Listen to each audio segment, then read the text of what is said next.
Dito ako sa likod pumesto mga boss, i-road test namin ito. Grabe ang lagutukan nito sa likuran. Kaya pakinggan nyo. Lakas oh. Lakas diba? Oo. Yun oh.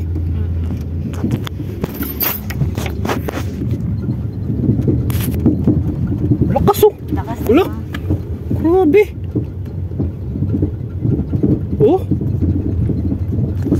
Yun.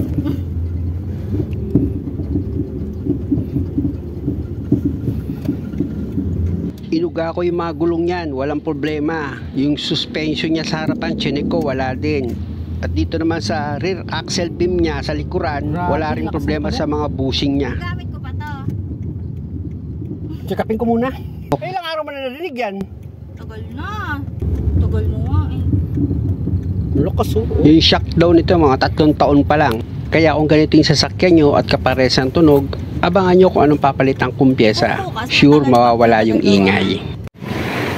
Dahil nga sa paglalulubak may lumalagotok, ang unang gagawin ko dito is tatanggalin ko muna itong shock niya.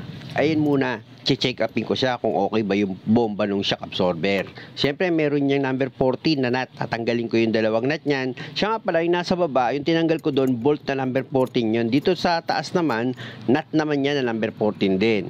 Kaya kung ganito yung sasakyan nyo, madali nyo lang naman yan magagawa mga boss. Gagamit lang naman kayo ng jack dyan, tapos combination wrench at saka box wrench, yun lang. At syempre dahil nga sa 3 taon pa lang itong shock, chinek ko muna yung bushing niya. Nakita ko okay naman. At meron din na sa akin yung customer kong babae, kung okay pa daw itong shock niya na dating pinagpalitan. Eto, tinest ko yung shock absorber niya dating tinanggal daw ng mekaniko. Okay naman eh oh, maganda pa eh, pinalitan daw dati yan eh, tinago niya lang. At ito naman yung tinanggal ko sa sakyan niya. Nakita nyo, nung itinulak ko, tumigil. Hindi ko na siya may itulak mga boss. Nakamasid mismo dyan yung may-ari nang tinitest ko yan. Nang tinulak ko, hindi na siya tumuloy.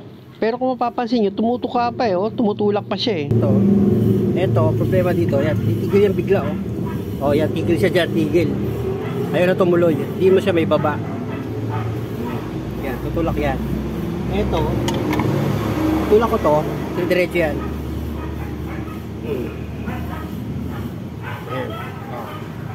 Lakas ang bomba niya.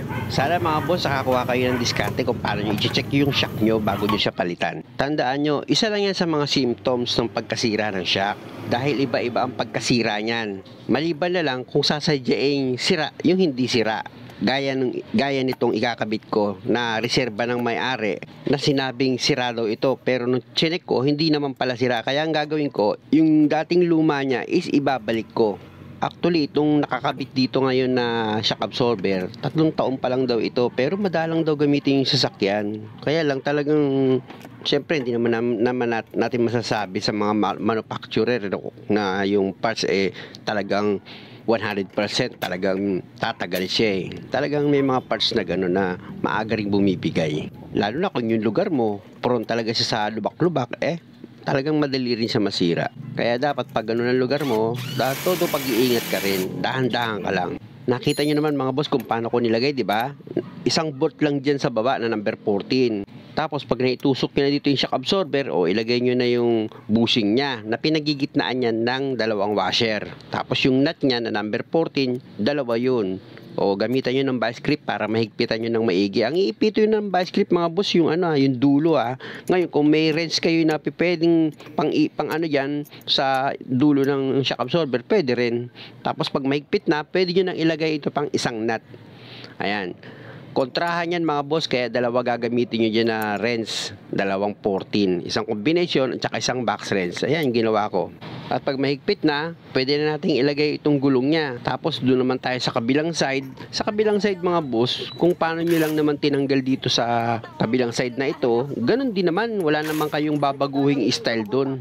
Kaya malaking bagay mga boss, yung mga pinagpalitan nyo ng pyesa, huwag nyo iiwan, dalhin nyo. Hindi kayo nakakasigurado kung totoong sira yun o hindi. Kung sira man, o di bakalin nyo. Kung hindi sira, o katulad ng ginawa nitong babae, o di naikabit ko na hindi naman pala sira yung dati niya, o di nakamenos gastos siya.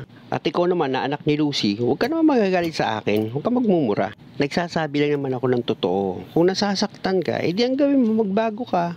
Balik tayo sa trabaho mga boss. Dahil nga sa pag tinanggal mo yung shock nito, tatanggalin mo yung upuan yan mga boss. Madali lang naman. Pag itong sa likuran nakita nyo, di ba? Ay kinakalawi, itataas mo lang yan tapos hilahin mo pag gusto mong tanggalin. Ngayon, pag ikakabit mo, may ikakalawit ka lang dyan sa likuran. Tapos meron siyang tatlong number 12 na bolt. Pag naikabit mo na yung tatlong belt na bolt o yung lagayan mo ng seatbelt, i-shoot mo yan dito. Ayan o, yung inaano namin ng customer. Actually, helper ko dyan yung customer eh. Napakabait na customer talaga niyang babae na yan. Pares lang sila ng boyfriend niya, pares silang mabait. Kaya maraming salamat talaga. Hindi ako nakakatagpo ng mga tao na nagbabait-baitan lang. Na minsan tapan ko pa o kaya talagang nanonood siya lagi. Pero pag nag-comment siya tapos hindi mo masagot yung comment niya, lumalabas na yung masama niyang ugali. Sana isipin niyo rin, hindi lang naman kayo yung nagte-text, hindi lang naman kayo yung tumatawag, hindi lang kayo yung nag-chat sa messenger ko. Kaya pasensya na kung hindi ko agad kayo nasasagot o hindi ko na kayo masagot. At ito nga mga boss, nirorotes na namin itong sasakyan. So far, okay na. Wala na siyang lagutok o ingay man lang sa pangilalim niya. Salamat! At kung maaari, huwag niyo naman sana kalimutang mag-subscribe sa channel ko. At kung okay lang, pakipindot na rin yung notification bell para lagi kayong updated sa bawat video na ginagawa ko. Muli, maraming salamat sa panonood.